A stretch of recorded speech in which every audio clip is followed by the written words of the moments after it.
It's Mix 94.7 live, South by Southwest 2022. We're back and we're at the historic Scoot Inn with Paris Jackson. How are you? I'm good. How you doing, man? Excellent. Have you been to South by before? Is this your first time? This is my first time. Can we get a little vibe of how you feel about your first South by experience? It's definitely very character building. I'm taking it as a learning experience, trying to take in as much as I can. First time to Austin as well? Yes. Okay. A few showcases this week. Yeah. Last night you had one. I'd like to talk about this briefly in one of the venues, and there was a shrimp involved. Little shrimp on stage, like a shrimp, like a piece of shrimp, like food. Did you? I saw this on your Instagram story. Did you see? No. Was there? Was it there? I thought I saw it on your Instagram story. I might have been not seeing it correctly. It's fine. Anyway.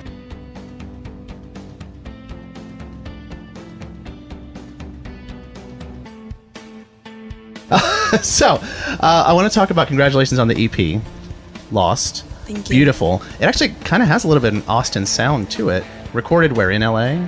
No, it was actually recorded in Columbus, Ohio with Really? the band Camp. Okay, yeah. Mm-hmm. And you had mentioned in a previous interview that one of the only good things about the last couple of years is that a lot of these live bands that you look up to, that you wanted to work with, are actually off the road.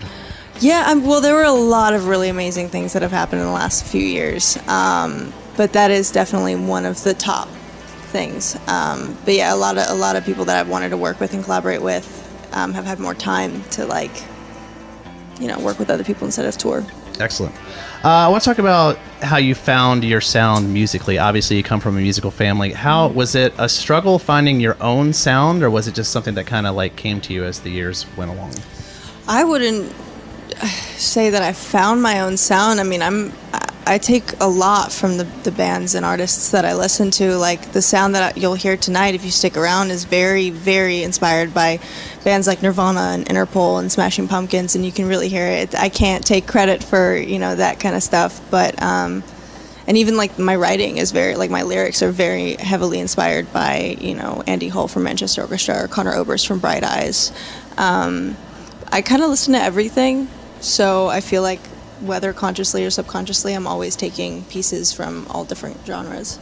Speaking of your writing, both on your album and the new EP, it seems like you do write. You really put your heart out there, very vulnerable. From someone who's basically lived their whole life in the public eye, is there a little bit of fear in doing that? Because everything's out there, you're always on camera. Is there part of you that's kind of like, I want to hold a little bit of this to myself, or is it just like, I just need to get this out there and let people know how I truly feel? Well, I've kind of noticed that in the past when I have tried to have some kind of a private life, it usually ends up not happening.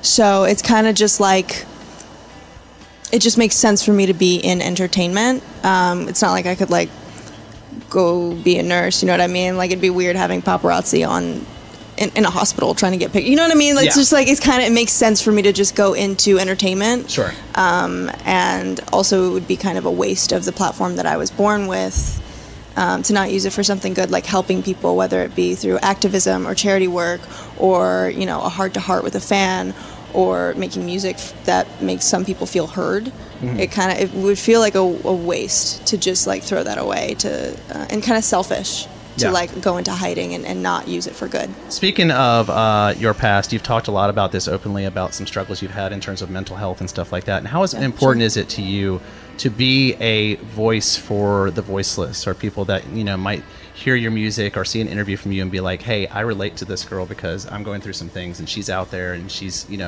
still surviving, and she's speaking out about things that a lot of people sometimes don't want to speak out about? Yeah, I mean, mental health is a tricky thing, because I've had some people ask me oh, well, what would you do in this situation? I'm struggling with this, and what should I do? Because I'm not a professional. I have zero experience. I went to community college for a semester. You know what I mean? Yeah. I don't have any experience in that kind of stuff, so I can't give solid advice other than I'm here for you, and I hear you, and I understand you because I am you, kind of thing. Mm-hmm. That's all I really can do. Yeah. Musically, you're really breaking onto the scene. Also, you're heavily involved in the fashion world. What do you enjoy most about doing modeling and just that life and that fashion world? What do you enjoy the most about that? It's art. I just love all different forms of art, and when I get to see when I get to go to a fashion show and be one of the first people to see these very unique looks, it's exciting. It's just like going to an exhibit or going to a museum. It's really, really rad. And to be able to wear the pieces and be kind of, in a way, become a piece of that art, or help put that art on display, it's fun. Yeah. And speaking of art, acting, of course, is also something that you're into. Is there a role that you have not played yet that you want to play, in terms of not anything in particular, but like, you know, a type of role? Like Marvel superhero. Really? Yeah, I've always wanted to be a superhero. I grew up reading the comics. Like, my brothers and I had the Marvel Encyclopedia growing up. So that's... Is there a particular superhero that you're like, I should play that? That's me. Any of them, man. Even if it was a supervillain, I don't care. I just want to be a part of a Marvel project. Okay. I Are you listening? Them. Are you listening, Hollywood? Love me. The word Please. is out there right now. But before you do that, you need to perform tonight, and go check out the new EP, The Lost EP. It's beautiful, really good, and of course the album Melted is also great as well. Paris Jackson, South by Southwest 2022 at Scoot Inn. Sean Mack with Mix 94.7.